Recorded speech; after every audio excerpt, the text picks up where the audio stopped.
Nous allons aujourd'hui parler d'Excel, comment créer un sommaire sur une page.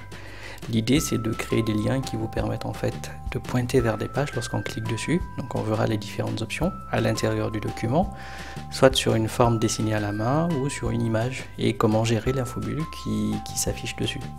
C'est parti. Alors je vais partir de zéro, on va se créer quelques pages. Voilà, et la première sera la page du sommaire. Donc on va la renommer à cet effet là. Alors sur une page de sommaire, vous avez besoin de faire plage nette souvent. Du coup, ce qu'on va faire, c'est apprendre à enlever les quadrillages. Donc vous avez une case à décocher ici. Voilà, ça vous permet d'avoir une page sans quadrillage simplement. Alors, il est en général indiqué de mettre en fait un bandeau. On peut fusionner les cellules et taper du texte là-dedans, mais on ne peut pas donner de forme particulière aux cellules. Donc ce que je préfère, c'est les formes dessinées qui sont là.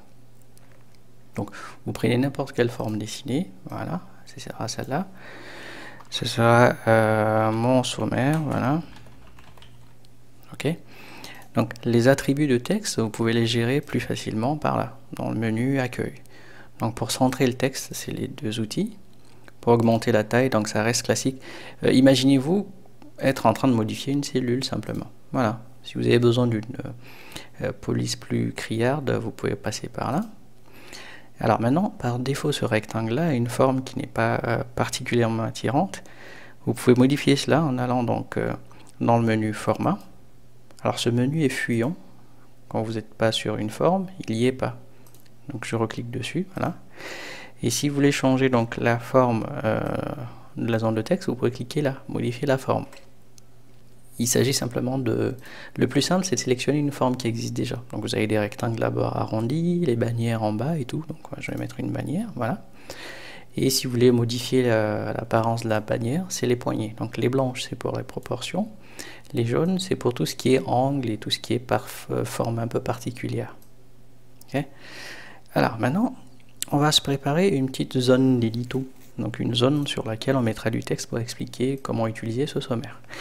C'est le rôle des zones de texte. Évitez de taper dans les cellules parce que vous aurez des problèmes d'ajustement.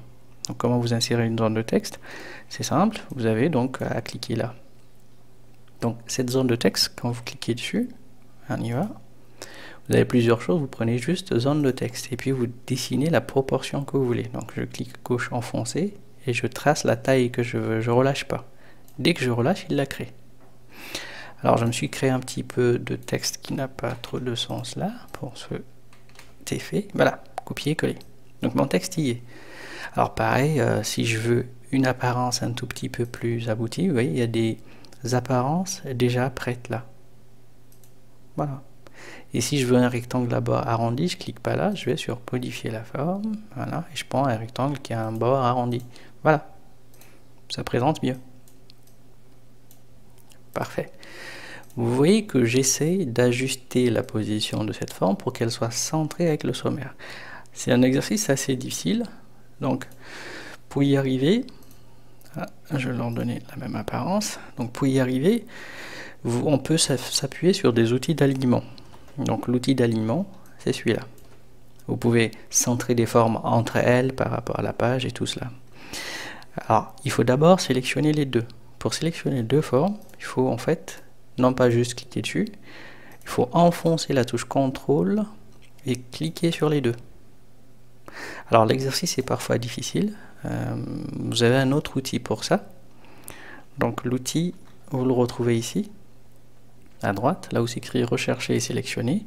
Vous avez une petite flèche. Quand vous cliquez dessus, la souris ne sert plus à sélectionner des cellules, mais des formes dessinées comme celle-ci ou des images qui sont sur la feuille. Donc je vais cliquer dessus et vous allez voir, ça va fonctionner comme sur PowerPoint pour ceux qui connaissent. Voilà. Vous voyez, c'est pas pour sélectionner des cellules, mais des objets dessus. Donc une fois que les deux sont sélectionnés, je vais sur format, à droite aligné, il y a plusieurs proportions, plusieurs dispositions qui sont prédéfinies. Je voudrais que ces deux formes soient centrées, donc que leur alignement soit centré. Alors, je clique sur l'option correspondante, voilà. il les recadre au millimètre près. C'est pour ça que dans certains cas, vous remarquez qu'il y a des choses qui sont alignées au millimètre près. Tout ce qui est bien aligné, c'est pas très humain, hein. Et donc pour annuler l'outil qu'on a activé, vous pouvez appuyer sur échappe et là vous pouvez resélectionner des cellules. Ok. Maintenant, il est temps de créer un premier lien pour aller sur la feuille 2. Comment on le fait? Alors c'est simple. Le plus simple, c'est de faire un clic droit. Il y a d'autres options, mais bon, clic droit et vous avez lien. Alors c'est le lien hypertexte que vous connaissez, sauf que dans les options du lien hypertexte, vous avez emplacement dans ce document. En fait, c'est là qu'il faut cliquer. Donc du coup, je clique dessus et ça me sort la liste de toutes les feuilles. Donc dans l'ordre, c'est d'abord lui dire où je veux aller, sur quelle cellule il faut que la souris atterrisse sur la feuille, et l'infobulle. L'infobulle, c'est l'information qui apparaît lorsqu'on pointe la souris dessus. Donc sans rien faire de tout ça, je vais simplement sélectionner feuille 2, voilà, ok, et voilà, je clique, vous voyez, ça marche. Donc je reviens. Donc pourquoi les infobulles? Parce que quand vous n'en mettez pas, vous remarquez qu'il y a une explication qui est un peu barbare en bas. Et si le fichier est enregistré sur un disque réseau, l'infobulle sera très longue, pas très intéressante. Deuxième chose, vous remarquez que quand vous êtes sur une cellule, c'est un peu difficile de maîtriser un peu la couleur du lien, les propriétés. Pourquoi? Parce qu'il met un soulignement en dessous. Ce sont les propriétés des liens hypertextes.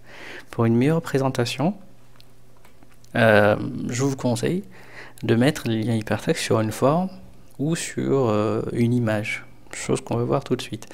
Donc il va falloir se débarrasser de ça. On peut faire un clic droit et vous voyez, il y a supprimer le lien hypertexte. Si vous en avez trop, vous sélectionnez toutes les cellules concernées et vous allez là.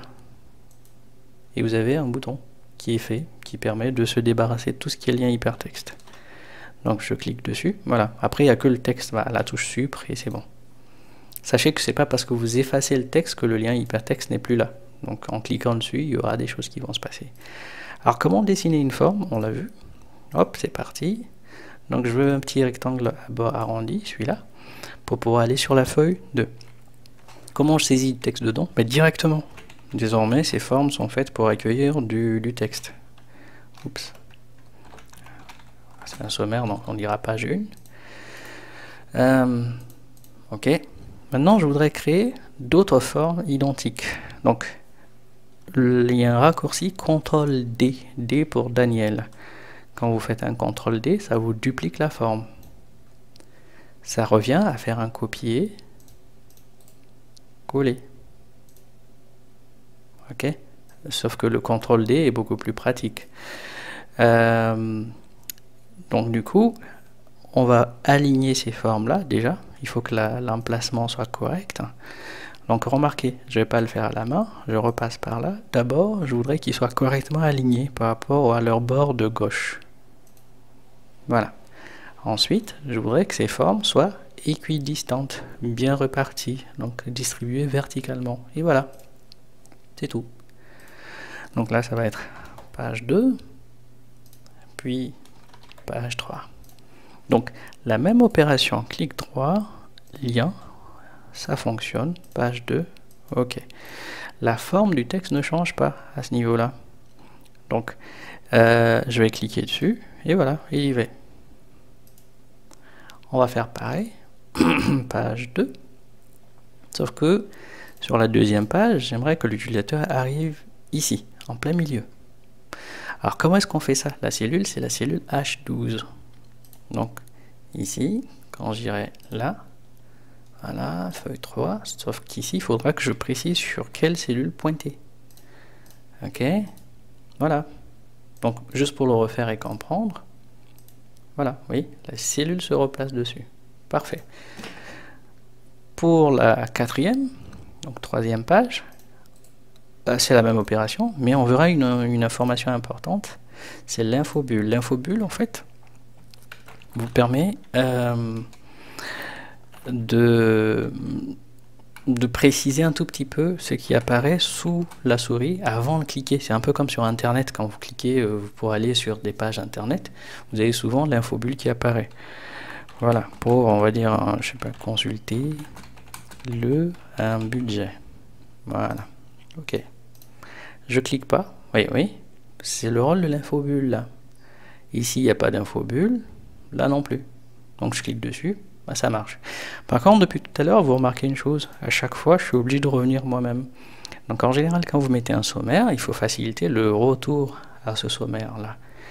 Donc, comment on va le faire? On va le faire en une fois, puis on va le coller sur toutes les pages correspondantes. Alors, je peux créer une flèche pleine. Voilà. Ou je peux lui demander, voilà, en cliquant sur image en ligne, je peux faire une recherche et récupérer une image libre de droit. Alors, on va dire flèche, tiens. Voilà, j'ai des flèches qui sont là. Mettre au retour au précédent. En général, c'est en mot-clé, voilà, celle-là. Comment j'en l'insère? Ben, je clique sur insérer, elle arrive, elle est là. Bon, bien sûr, elle a une taille assez conséquente, on va la réduire, voilà. Ensuite, je prépare ma flèche, lien. Donc il faut pouvoir revenir sur le sommaire, voilà. Donc quand je clique, ça marche. Donc je vais juste copier cette forme-là et aller tout le temps la mettre en haut à gauche, c'est tout. C'est la même, hein, puisque son rôle c'est quoi? Bah, en cliquant dessus, il faut revenir sur la case départ, ce qu'on est en train de faire là. Voilà, donc désormais, si je clique sur ma page 2, j'ai juste à cliquer là et je me retrouve sur le sommaire. Parfait. Alors maintenant, les images, ça marche aussi. Donc si vous avez une image sur le disque, vous faites insertion, j'en ai une là. Voilà. Si vous voulez récupérer une image sur Internet, donc vous préparez déjà une page à l'avance. Exemple, là j'ai déjà fait une petite recherche à ce niveau. Ce que vous faites, vous retournez sur Excel et vous allez capturer l'image. Donc comment vous faites? Vous allez sur insertion, appareil photo, donc c'est la petite bulle qui est là, et vous allez tout en bas sur appareil photo. Vous cliquez et vous attendez, vous ne bougez pas la souris, voilà. L'écran va se griser. Vous avez juste maintenant à sélectionner la portion que vous voulez, ça vous évite de devoir enregistrer sur le disque et tout. Et là vous avez la petite image. Ça marche avec toute application, vous avez juste à l'afficher avant. Donc sur cette image, je voudrais mettre un lien pour aller sur la page 5.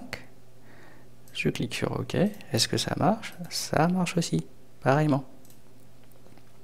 Donc voilà un tout petit peu l'intérêt. Maintenant, dans certains cas, vous souhaitez amener une personne sur une zone nommée pour vous repérer par rapport aux liens et tout ça.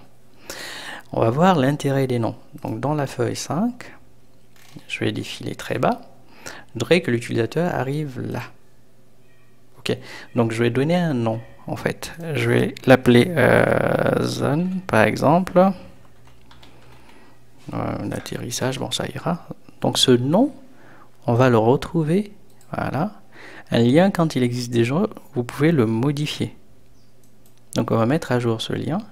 Et vous voyez, au lieu d'aller sur A1, ici, j'aimerais aller sur zone. Celle-là. Ouais, il y a juste à sélectionner le nom. Je fais OK. Voilà. Oui, il n'arrive pas sur A1, mais il arrive sur un nom. Donc, pour se repérer quand le classeur est énorme, c'est très pratique ça.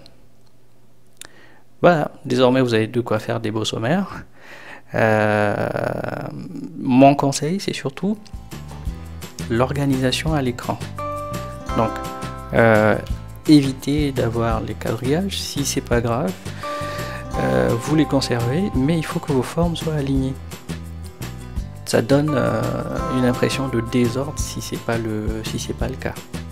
Et personne ne va deviner un tout petit peu le fonctionnement de votre classeur. Si vous avez un sommaire, pensez à mettre une zone d'explication. Voilà, vous savez tout. Si la vidéo vous a aidé, donc n'oubliez pas, cliquez sur le petit pouce, abonnez-vous pour soutenir la chaîne et cliquez sur la petite cloche pour être alerté donc, pour les prochaines vidéos. Et si vous avez des remarques, bah, allez-y, lâchez-vous dans les commentaires. À bientôt.